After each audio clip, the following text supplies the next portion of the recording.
My Dan Jady Report series tonight, now retired Rhode Island Supreme Court Justice Maureen McKenna Goldberg is one of only 3 women to serve on the High Court. On February 11th, her 75th birthday, she informed the governor that she was stepping down. That was last Friday, after the second longest tenure in state history. But not before she granted me an interview, looking back at a legendary career and the Rhode Island law she would like to see changed. There's Lady Justice up there. She is really the guidepost of us all.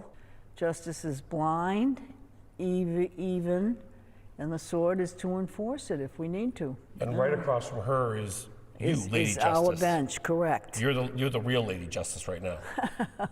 35 years on the bench, only one of 3 women to serve the High Court. Her office says she's the second longest serving justice in Rhode Island history, serving under 7 governors, 3 chief justices, and has 5 honorary degrees. Justice Maureen McKenna Goldberg is the queen of the court. When you come into this room, you still have that kind of reverence? Oh, of course, yes. A trailblazer, Bayview, Providence College, Suffolk Law. She served as the only woman on the High Court for a span of 20 years. And when it was once a male-dominated field, she quickly earned her reputation.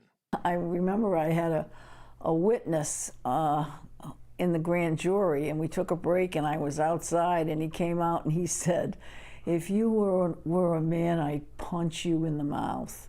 And I said, "Go ahead, you, so-and-so."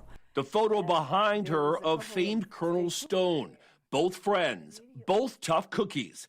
Goldberg, known as a fierce prosecutor in the day, prosecuting big cases, the mob, and Buddy Cianci. I will have my day in court. That was a very difficult case. But, you know, he committed some serious crimes, and he's very lucky he didn't go to jail. She has a love of the Bill of Rights. She loves the law and is studied, and revealed what Rhode Island law she would like to see changed.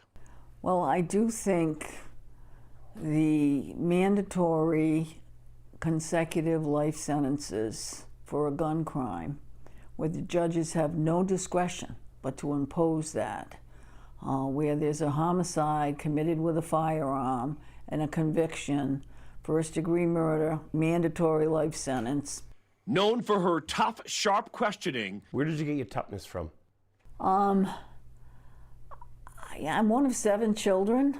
Born in Pawtucket, grew up in East Providence, one of 7 in an Irish Catholic family with strong parents, dinner at the table, and education a priority. Your father was tough in what kind of way? In teaching us to stand up for ourselves. Honesty and integrity and character were the most important aspects of his life, I think. And he was an alcoholic. Goldberg has been married to her husband, Robert, for 45 years. He's a prominent attorney and Republican lobbyist, which forced her to recuse herself from some cases.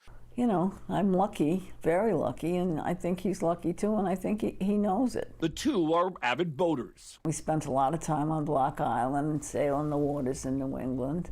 Favorite movie? Maybe The Godfather. Favorite restaurant?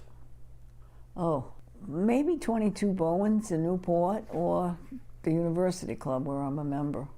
Oh, shoo. Well, they have good food. A good sense of humor and a contagious smile. What would you like your legacy to be? You know, I've always said to my family and everybody else, you make sure you remember me as being a good sport. But I'd like them to know that I tried my best, I read the law, and I worked very hard to be fair. So what is next? Well, she still has responsibilities as a retired justice, but she's going to spend more time with her 13 nephews and nieces, whip up her Ville Marcella, which she's known for, and read some Robert Grisham, and more boating. Now, if you want to know the 2 cases that still stay with her to today, and in one of those cases I actually covered as a reporter, you can find that web extra on turnto10.com.